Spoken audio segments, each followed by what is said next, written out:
text. My laptop officially has no memory, and so I have to get some sort of hard drive or flash drive or whatever. I know I mentioned this before, but it's really serious now because I have the tendency to like not take care of things in a timely fashion. But I'm fixing to take care of it tomorrow because I have no other option. So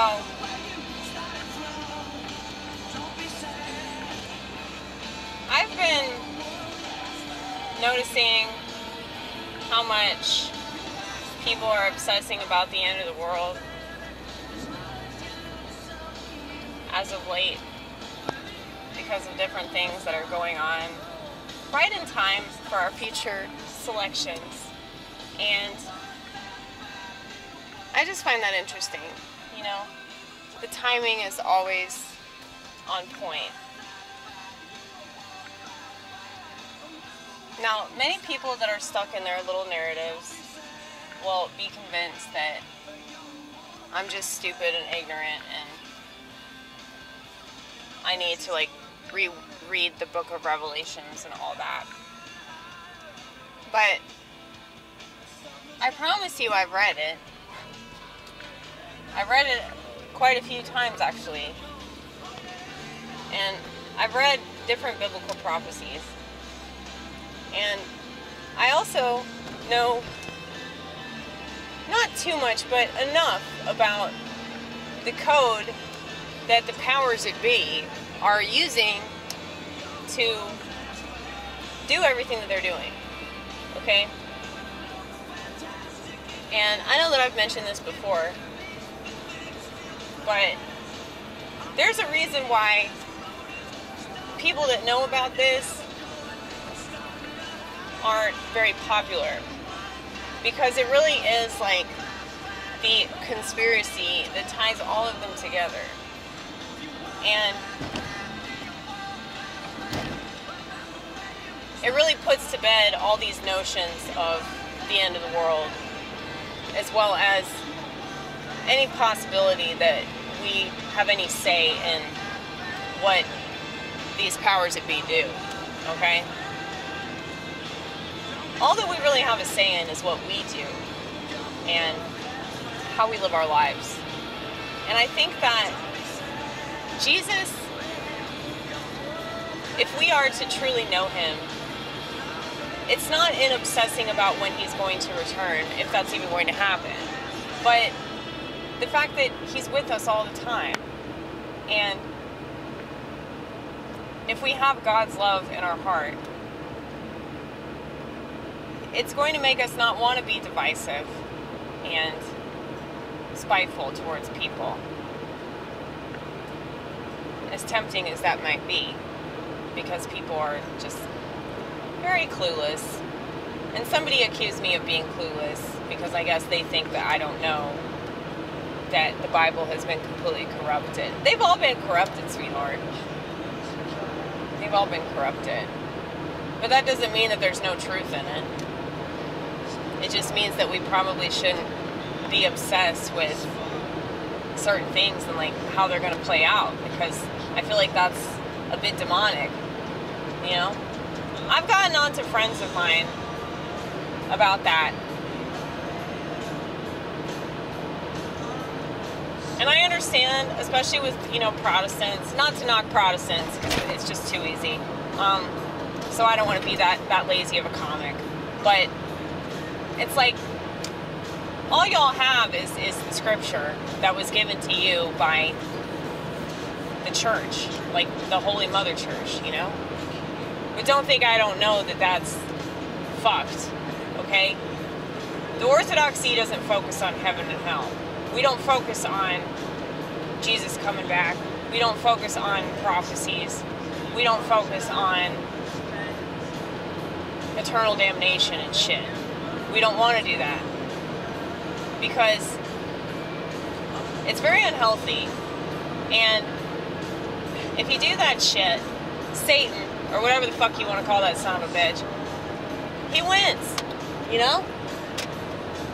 If you're hung up on all the evil in this world, and it's difficult not to be, I'll be real, it's very difficult not to be. But if you're hung up on that shit, you forget your own power. You forget that God's inside you. And if you know that, and you remember that, you can do so much. And, you know, we try to focus on that in the Orthodox Church.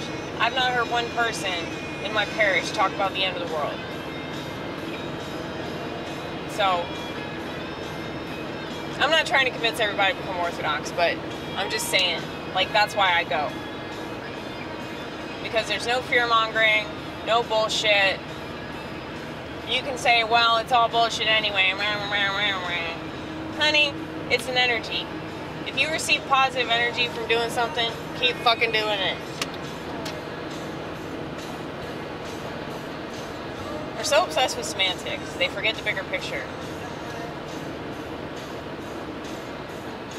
Anyway,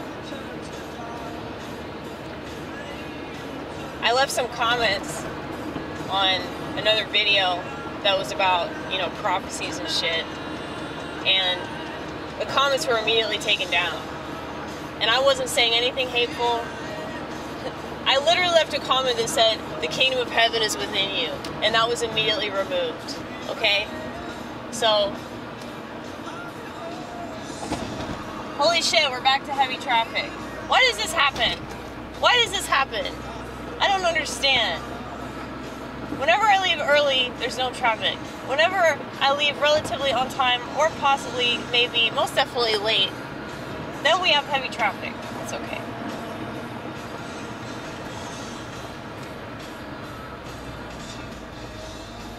I guess certain days they're working on the road and other days they're not. Oh shit, I'm really close to this trailblazer. I'm sorry, trailblazer. I'm not trying to blaze your trail. I promise, I'm sorry. I'll back up. Okay. But yeah, man. It's just really unhealthy to, like, keep obsessing about what's gonna happen, what's gonna happen, what's gonna happen, what's gonna happen, what's gonna happen, what's gonna happen, what's gonna happen. You know? That's not good.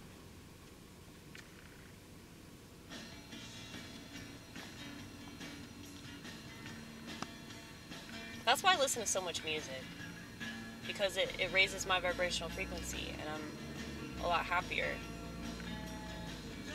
And people might say that's silly, that I'm burying my head in the sand. Somebody accused me of that. Another comment I made, I said, the world is made of sand. The world is made of sand, and those that run it are definitely reading this psalm. They told me to read Psalm 83. Can you imagine these motherfuckers? The chutzpah for them to try to tell me to read the Psalms. Honey, I made a whole musical based off of the Psalms. And I sang it in front of various churches at like 2 o'clock in the morning. Shut the fuck up. You don't know me! Anyway. I don't get offended by these people. I just think they're dumb. There's no sense in letting these people get under your skin. I just find it amusing. Okay, so somebody left a comment that said, I don't trust people's predictions about the world because only God knows what the future holds.